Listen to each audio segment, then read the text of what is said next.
आज के इस वीडियो में हम 1935 के अधिनियम और 1937 के आम चुनावों का अध्ययन करेंगे।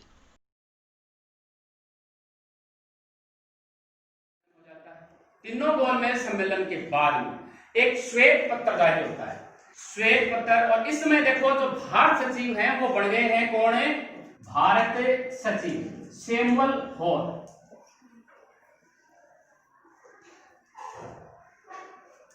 सैमुअल हॉर जो ये श्वेत पत्र जारी करते हैं, सैमुअल हॉर करते हैं। और ब्रिटिश हाउस ऑफ कॉमन्स, दो है ना वहां पर, हाउस ऑफ कॉमन्स और हाउस ऑफ लॉर्ड्स। तो हाउस ऑफ कॉमन्स में ये कहते हैं कि भारत में उत्तरदायी सरकार की स्थापना का ये कदम है, एक नई किस्त है, नए कि हम वहां के लोगों को स्वशासन दे रहे हैं। यानी स्वशासन देने के लिए उठाया हुआ कदम नहीं है, सिर्फ एक उत्तरदायी सरकार के लिए एक नई और किस्त है। कौन कहते हैं? Samuel Hoare. फिर इसके ऊपर एक संयुक्त परवर प्रवृत्ति की संयुक्त परवर समिति का गठन हो जाता है और इसके अध्यक्ष हैं लिनलिथगो। आगे चलकर ये भारत के वायसराय जुड़ेंगे। इसके अध्यक्षता में एक संयुक्त प्रवर समिति का गठन किया जाता है और इसकी सिफारिशों को फिर लागू किया जाता है। यानी ये कहते हैं इनको विचार करना है कि भारतीयों को प्रांतीय संयुक्तता ये दिए जाए कि नहीं जाए, किस प्रकार से उत्तरदायी शासन की स्थापना करनी है। और इसके आधार पर बढ़ता है जी 1935 का अधिनियम, है ना। अब 1935 के अधिनियम में हम जाते हैं। 1935 का अधिनियम ब्रिटिश सरकार द्वारा दिया गया अंतिम संवैधानिक सुधार था भारत में। इसके बाद में भारत में इन्होंने कोई संवैधानिक सुधार नहीं किया और भारत का जो संविधान है उसमें 80% जो भाग है वो 1935 का ही अधिनियम है। अब देखो 35 के अधिनियम हम कहां तक पहुंचे। देखो 1919 के बाद में क्या आ गया? साइमन कमीशन आ गया। साइमन कमीशन के बाद में साइमन कमीशन, ठीक है। साइमन कमीशन की रिपोर्ट की चर्चा किसमें की गई? गोलमेज सम्मेलन पर। गोलमेज सम्मेलन के बाद में क्या जारी हुआ जी? श्वेत पत्र जारी हुआ। और श्वेत पत्र से क्या बना जी? कड़ी से कड़ी जुड़ रही है। 1935 का अधिनियम बन जाता है, अंतिम है ये और ये विस्तृत है सबसे, ठीक है। ये इस प्रकार के कारण रहे। अब इनके कारण हम क्या कह सकते हैं? ये 1919 का जो अधिनियम है उससे भारतीय असंतुष्ट थे, पूरी तरीके से संतुष्ट नहीं हुए। कारणों में हम इनको लिख सकते हैं। और फिर उसके बाद में 1927 का जो साइमन कमीशन भारत आया उसका भारतीयों ने क्या किया जी? फिर साइमन कमीशन के बाद में जो भारतीयों ने सविनय अवज्ञा आंदोलन किया उसमें भारतीयों की एक अलग ही साम्राज्य के खिलाफ इन्होंने विद्रोह किया था। तो इसमें भारतीयों को एक अलग ही सफलता मिली थी। फिर गांधी जो इरविन समझौता है वो भी भारतीयों को कुछ दिला नहीं पाया।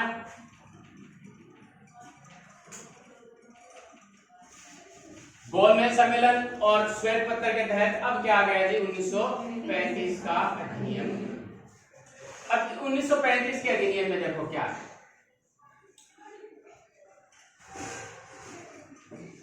प्रांतों में इससे पहले था द्वैत शासन, ठीक है। प्रांतों में जो द्वैत शासन था उसको किया जाएगा जी समाप्त और यहां प्रांतों को क्या दी जाएगी? पूर्ण स्वायत्तता। पहली चीज है प्रांतों में द्वैत शासन की समाप्ति और इन्हें पूर्ण स्वायत्तता दी जाएगी। और दूसरा है प्रांतों की अगर हम बात करें तो यहां पर द्विसदनीय व्यवस्था रहेगी और इसके तहत इस समय जो 6 प्रांत हैं जैसे बिहार है, ठीक है, बंगाल है, बंबई है, मद्रास है, असम है और पश्चिमोत्तर सीमा प्रांत है, ठीक है। इनमें क्या रहेगी जी? द्विसदनीय व्यवस्था रहेगी। प्रांतों में द्वैत शासन की स्थापना कब हुई थी? 1919 के अधिनियम में। और 1935 के अधिनियम में इसको समाप्त कर दिया गया और द्वैत शासन कहां कर दिया गया जी? अब केंद्र।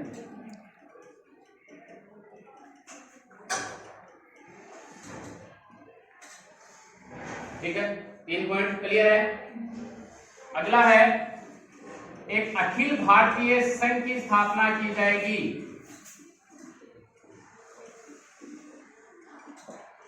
और इसमें क्या रहेंगे? ब्रिटिश गवर्नर शासित प्रांत प्लस देशी रियासतें, इनको मिलाकर क्या बनाया जाएगा जी?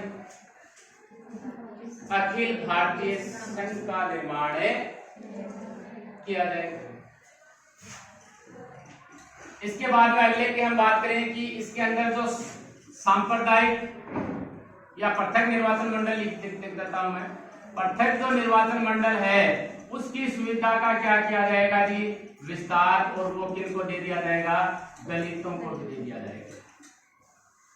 ये भी इसकी विशेषता है। अगर हम और आगे बात करें इसके अंदर, तो एक केंद्रीय बैंक की स्थापना की जाएगी। और केंद्रीय बैंक का नाम क्या होगा? केंद्रीय रिजर्व बैंक। चलता है ना क्यों?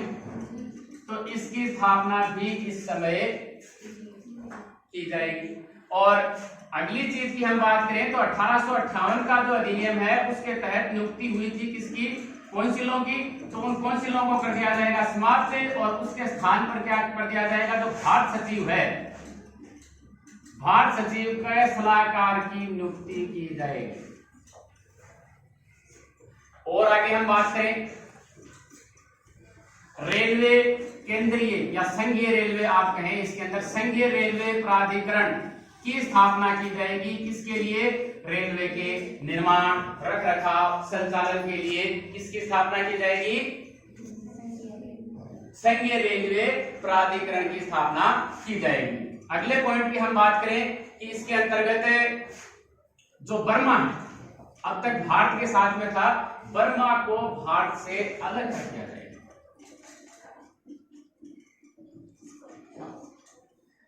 एक और जगह है अदन, ये तो भारत से अलग है लेकिन ब्रिटिश नियंत्रण में है, इसको ब्रिटिश नियंत्रण से मुक्त कर दिया गया। और उड़ीसा और सिंध नए प्रांत बनाए गए। ठीक है। सूचियों की बात करें हम, सूचियों का विभाजन किया गया किसमें? संघ, संघीय, प्रांतीय और समवर्ती सूची। इस प्रकार सूचियां की जो संघीय है वो केंद्र के तहत, ये प्रांत के तहत और ये दोनों के तहत, यानी केंद्र और जो प्रांत है दोनों का रहेगा। एक आगे है, एक न्यायालय की स्थापना भी की जाएगी। 6 प्रांत है इस समय, लेकिन अब प्रांतों की संख्या 11 हो जाएगी। इस समय 6 है और भी हैं, लेकिन इसके बाद में प्रांतों की संख्या 1935 के अधिनियम में टोटल 11 हो जाएगी। और केंद्र में द्वैध शासन लागू हो जाएगा। एक अखिल भारतीय संघ की स्थापना की जाएगी। और इसमें भी एक प्रावधान था कि देश रियासतों में से कम 50% को इसमें मिलना जरूरी है। अगर 50% रियासतें नहीं मिलती हैं तो अखिल भारतीय संघ का निर्माण नहीं होगा।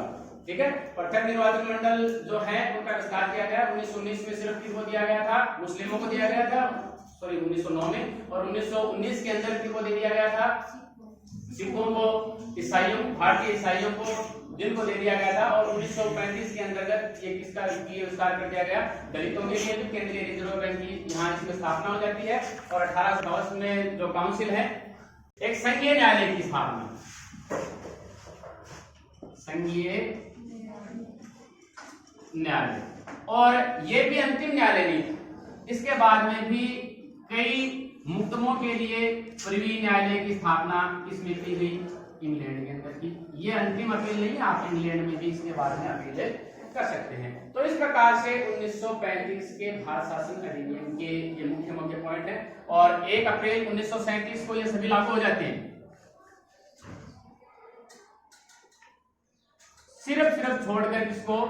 अखिल भारतीय संघ को छोड़कर। ये लागू नहीं हुआ। क्यों लागू नहीं हुआ? क्योंकि देशी रियासतों ने कई मुद्दे इस प्रकार के बताए कि उनका तत्काल समाधान संभव नहीं था। ठीक है, इनका तत्काल समाधान संभव नहीं था, इसलिए ये लागू नहीं किया गया। ये कमियां हैं इसके अंतर्गत। प्रांतों को स्वायत्तता दी गई लेकिन उनको विवेक के अधिकार दे दिया, इसके कारण वो भी सीमित हो गया। अगर हम बात करें इनकी संघीय न्यायालय की कि भाई न्यायालय है, वो भी अंतिम नहीं रहा यहाँ पर। तो इस प्रकार से इसकी कमियां भी है। इसकी 1935 के अधिनियम। अब 1935 के अधिनियम में मुख्य जो एक पॉइंट है कि प्रांतों को स्वायत्तता दी गई, तो इसलिए निर्वाचन होता है। और कई व्यक्तियों को देखो, मैं आपको उपमा भी बता देता हूं, जैसे अपने जवाहरलाल नेहरू, JL नेहरू, इसे दासता का अधिकार पत्र कहते हैं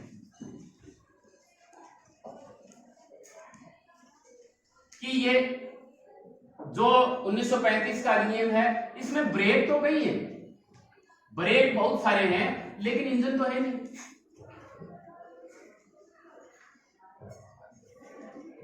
कौन कहते हैं? राजगोपालाचारी कहते हैं इसके लिए कि ये तो जी द्वैत शासन से भी बुरा है।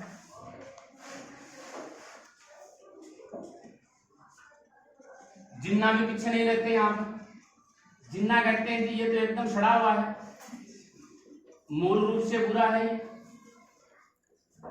और हमें अस्वीकृत है, इस प्रकार का हम स्वीकार नहीं करेंगे। इसके लिए कहते हैं 1935 के अधिनियम। अब देखो हम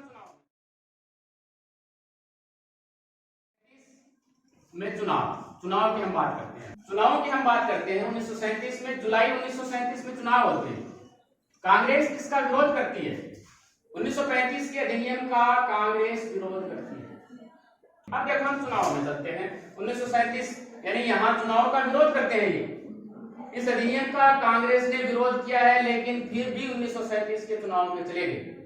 जुलाई में ये चुनाव होते हैं, और जब चुनाव होते हैं तो देखो जो 11 प्रांत हैं, 11 प्रांतों की हम बात करेंगे। 11 प्रांतों में से उड़ीसा, ठीक है, मध्य प्रांत या मध्य प्रदेश कहें आप, आपकी मर्जी है, बिहार, मद्रास, ठीक है, संयुक्त प्रांत और बंबई। 6 हो गए ना, ये 6 हैं। इन 6 में कांग्रेस की सरकार बनती है, यानी कांग्रेस यहां पर बहुमत प्राप्त कर लेती है। 11 में से 6 की बात कर रहे हैं, ठीक है। अब 2 की ओर हम बात करते हैं। पश्चिमोत्तर सीमा प्रांत, एक तो ये, दूसरा असम। यहां पर ये संयुक्त सरकार बनाने में कामयाब हो जाते हैं। 8 प्रांतों में सरकार बनी है। आगे चलते हैं हम। बंगाल भी एक स्टेट है इस समय। बंगाल के अंदर फजल उल हक के नेतृत्व में सरकार बनती है, और ये कौन सी पार्टी के थे? प्रजाकर्षक पार्टी के। प्रजाकर्षक पार्टी प्लस मुस्लिम लीग, ये मिलकर बंगाल में सरकार बना लेते हैं। बात करते हैं पंजाब की। पंजाब के अंदर यूनियनिस्ट पार्टी हयात सरकार बनाने में सफल हो जाते हैं। अब कहने का मतलब ये है कि ये 3 है, एक और है सिंध। यहां सरकार नहीं बनती, इनकी कांग्रेस की 11 में से 8 जगह उनकी सरकार बन जाती है। और इस सरकार ने देखो बहुत सारे कायदे भी किए थे आगे चलकर, कि नागरिकों की स्वतंत्रता और समान अधिकार। जब इनकी कांग्रेस की सरकार बन जाती है तो समान अधिकार के लिए इन्होंने लड़ाइयां लड़ी। और अगले पॉइंट की हम बात करें तो जो राजनीतिक जो संगठन थे या फिर राजनीतिक जो कार्यकर्ता थे, उन दोनों की रिहाई कराई इन्होंने। जो समाचार पत्र है, समाचार पत्रों की जो जमानत जब्त कर ली थी, तो जमानत को वापस करा दिया। और जमानत वापस कराने के साथ में ही इन्होंने सरकारी एडवर्टाइजमेंट को क्या कहते हैं? विज्ञापन भी इनको दिए गए। और मद्रास के अंतर्गत जो मद्रास था, मद्रास में काश्तकारी कर्ज राहत अधिनियम ये लागू किया, ताकि जो किसान हैं, जो किसान कर्ज अदा करने में सफल नहीं है, उनको इससे राहत मिल सके। तो इस प्रकार से ये कई कानून लागू करे हैं। और एक देखो हमने 2-3 चीजें देखी थी, जैसे मोपला विद्रोह है, मोपला विद्रोह की बात और हम करें, जो गढ़वाली रेजिमेंट है, इसके जो लोग गिरफ्तार कर लिए गए थे उनको रिहा करवा दिया गया। अब मोकला विद्रोह कब हुआ था, आपने चर्चा करी थी यार, 1923 के अंदर है, जब ये असहयोग आंदोलन खत्म हो जाता है, कल था ये असहयोग आंदोलन जब खत्म हो गया था तो सांप्रदायिकता का प्रश्न है वो थोड़ा बड़ा हो गया था। तो वहां पर हिंदू जमींदार थे, मोकला में, मालाबार की बात कर रहे हैं हम, केरल में। तो वहां पर जो हिंदू थे वो जमींदार थे और उनके यहाँ किसान काम करते थे, वो क्या थे, मुस्लिम थे। तो उन्हें जो मुसलमान थे उन्होंने विद्रोह कर दिया किसके खिलाफ, हिंदुओं के खिलाफ। तो वहां पर बहुत ज्यादा मारपीट होती है हिंदू और मुसलमानों में। तो इनके तहत जिनको गिरफ्तार किया गया था उनको भी ये रिहा कराने में सफल हो जाते हैं। तो इस प्रकार से इस सरकार ने कार्य किया। लेकिन इसके बाद की हम बात करते हैं, इससे आगे थोड़ा सा हम आगे चलते हैं।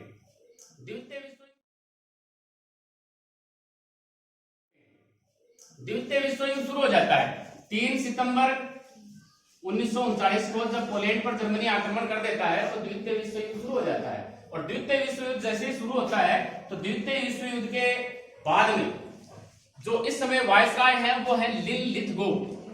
ये वायसराय बन के भारत आते हैं। लिन लिथगो घोषणा कर देते हैं कि जी भारत है वो द्वितीय विश्व युद्ध में किसके साथ में है जी, ब्रिटेन के साथ में। इन्होंने बात ही नहीं की। यहाँ कांग्रेस की सरकारें बनी हुई है, कांग्रेस की सरकारों से बात नहीं की और पहले कह दिया कि जी भारत है वो किसके साथ में है, ब्रिटेन के साथ में है। तो इन्होंने कहा, जो प्रांतीय सरकार के जो भी व्यक्ति हैं, इन्होंने कहा कि आप उद्देश्य स्पष्ट कीजिए कि आपके उद्देश्य क्या है। तो उन्होंने कहा कि जी आपको डोमिनियन स्टेट दे दिया जाएगा।